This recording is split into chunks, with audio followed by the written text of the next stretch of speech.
Let's head into this newscast with all the latest coming in from United States. With over 3 million coronavirus cases in the US, schools across the country are stumbling to safely reopen. President Donald Trump, on the other hand, is pressurizing governors to open schools, insisting that students must return to the classroom for in-person learning. The US president has threatened to cut off funding to schools that do not open in the fall, with a warning that their funding may be cut off. This was sent out in a tweet by the US president. And this is what he had to say. If US schools do not reopen by November, he would cut off funding.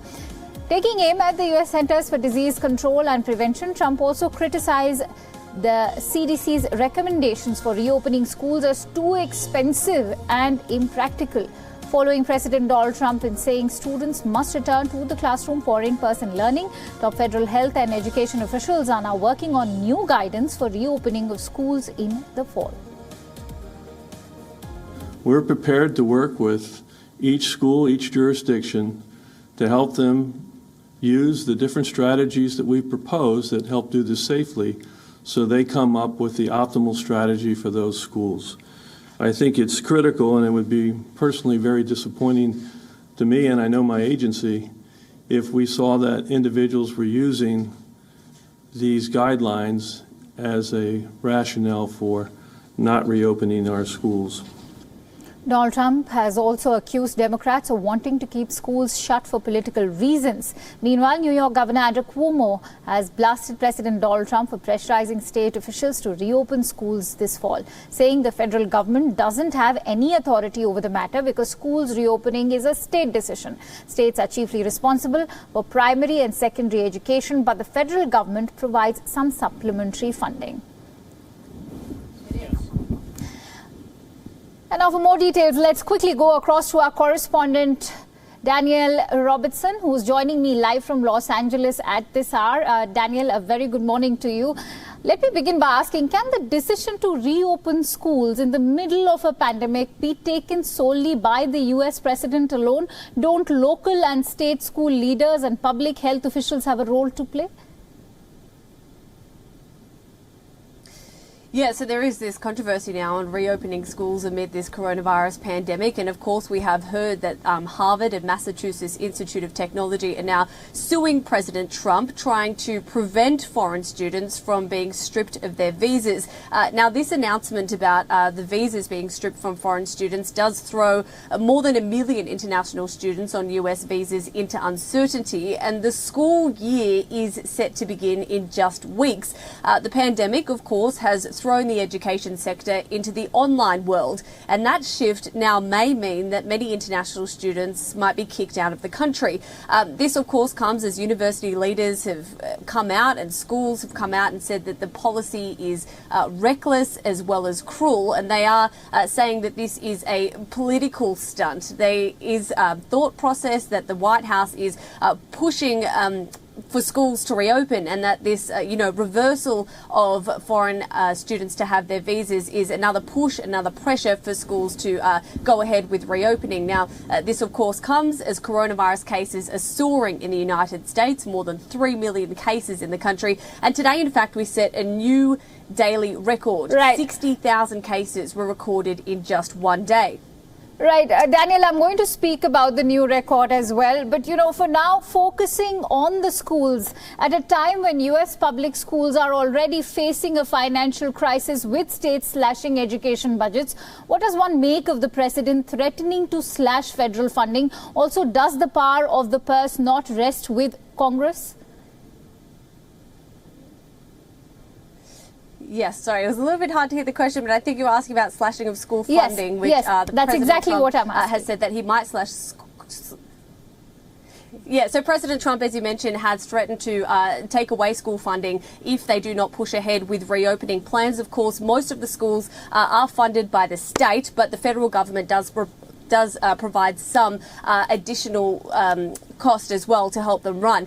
There are some states in particular that are staying in line with President Trump's wishes. That is Florida. Florida has decided that they are going to reopen next month. Of course, that is they have adhered to the pressure from President Trump. Of course, they want to kickstart their economy, and the reasoning for this is that President Trump says that if people go back to school, it will begin that resurgence of the economy that has been absolutely shattered by COVID-19. Many teachers, though, have come out and said that they fear going back to work. So many of the teachers in Florida in particular say they now have to choose between their jobs and getting revenue or risking their lives in the work environment. So there is this tricky situation now where people are sort of left in limbo. They're not sure exactly what the guidelines are going to come up with when they are reviewed next week of how you can safely reopen schools. Of course, the education sector has been shattered by coronavirus. It is completely shifted online, and it is a massive part of the economy here in the United States, the education sector. We have some of the biggest universities and colleges in the world. So that is one of the reasonings why President Trump is pressuring them to reopen, but of course it comes at a very large safety and health risk. Right, and what's extremely disturbing is that the health officials and state leaders are not being taken into account, and their guidance is also not being considered. That's extremely disturbing to know. But, hours after Donald Trump's threat to withhold funding to states that don't reopen, Pence has assured reporters that the White House would be very respectful of state and local communities who can't fully reopen schools because of certain limitations. Considering these clarifications coming in from the White House administration, what do you make of the difference in the White House messaging on the issue of coronavirus and schools particularly reopening? Yeah, so what we're hearing from the White House, of course, the CDC has come up with guidelines in particular on how schools can be reopened safely. Those guidelines included things like having extra stationery, having extra buses so students can stagger their trip to schools, having everybody wear a mask, having classes in a smaller capacity. And the White House and President Trump has come out and said these guidelines that you have released, they are too tough, we're not going to do them. And so now the CDC has replied and they said, okay, we are going to, in fact, review those guidelines next week. Now, whether or not that means they are going to weaken them or, what they're going to change in particular is very much unseen. It does leave the guidelines and, teachers and universities in limbo at this stage. But, of course, there has been that controversy between President Trump wanting to reopen schools and Dr. Anthony Fauci, the nation's top infectious disease expert and health experts, saying that the situation in the United States is not getting any better. And schools, of course, is where people congregate in large areas and they're quite close to each other, and it does involve teachers as well as students. So there is a little bit of a clash there between the health authorities and President Trump.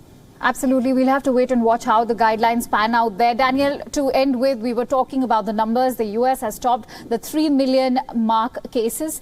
And now, what are health authorities attributing this acceleration to despite the increase in widespread testing?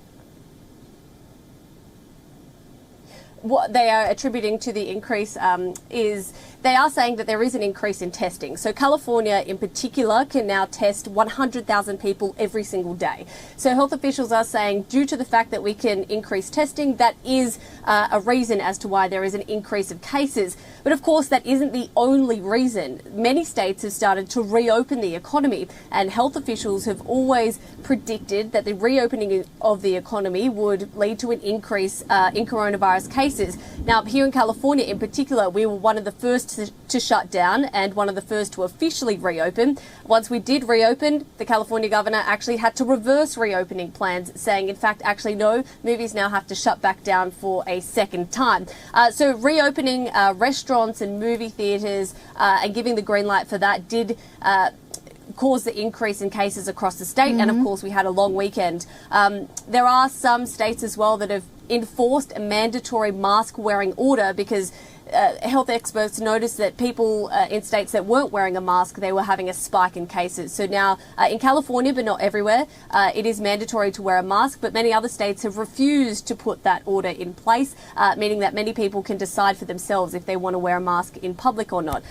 So this conflict of interest does show that there has been a spike across the United States, and there are a lot of mixed messages in terms of the guidelines and what should be done across every county and every state in the across the United States. But one thing is for sure, the cases are increasing and health officials are continuing to raise the alarm. All right, the cases are increasing and the numbers certainly don't seem to be going down anytime soon. Let's leave it at that. Thank you so much, Danielle, for joining us on this broadcast. Stay safe, stay healthy.